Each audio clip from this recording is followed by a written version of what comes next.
In his first year as American Farm Bureau president, Zippy Duvall has traveled the country listening to the concerns of you, the farmer, trying to come up with the best solutions for each situation. Right now, we hear from Mr. Duvall on his role as American Farm Bureau president and what he hopes to accomplish in 2017.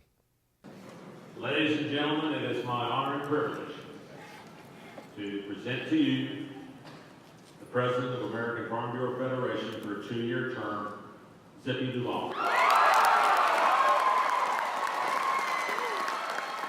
No doubt one of the highlights of my career, being in that room that day when it was announced that you're American Farm Bureau president.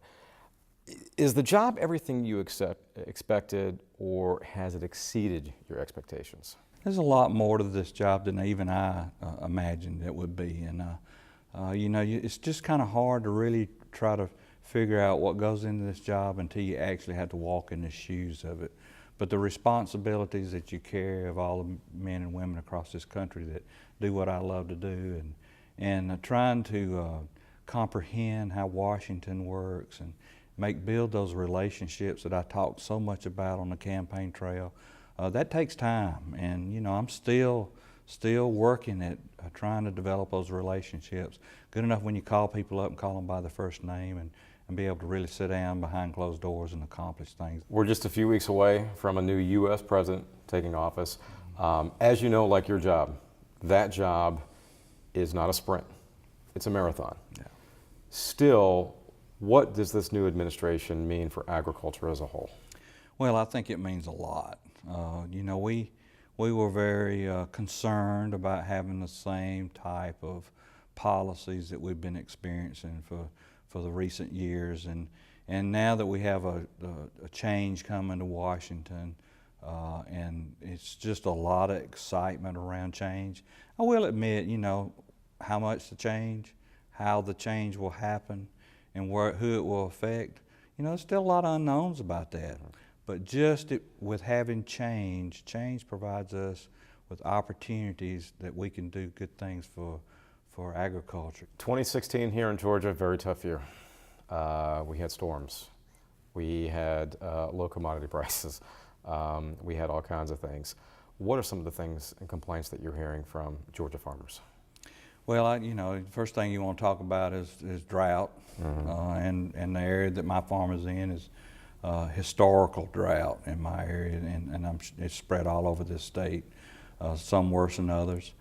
So whether you're trying to harvest a crop that's short and with low commodity prices, or whether you're trying to take care of livestock and be in short of feed for the winter, the challenges that are in front of us for this next year, whether it's row crop or animal, is going to be very difficult in Georgia, and we understand that. But it's not isolated to Georgia. Mm-hmm. Across America, farmers are struggling. I get asked every day, are we in a crisis?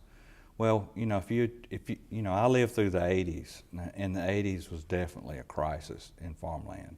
And I try to compare what I experienced then to what we experience now, and we do still have some real good advantages over what that period of time was. That period of time we had weak balance sheets, we had high interest rates, and now we have a little stronger balance sheets that are deteriorating fast, and we do still have low interest rates. Mm-hmm. So we still got some things going for us, but I will say, may not be in a crisis now, but we're definitely on a path to be in a crisis in American agriculture. So we're going to work hard for trade treaties. We're going to work hard to try to lessen the regulatory burdens, and we're going to work hard to try to find some consistency to the markets, and that comes in making sure that we can get our products out and sold and off the shelf. So, there's a lot of complicated things that goes into it, but American Farm Bureau is there to do what they can do to make our farmers and ranchers' life better in Georgia and across America.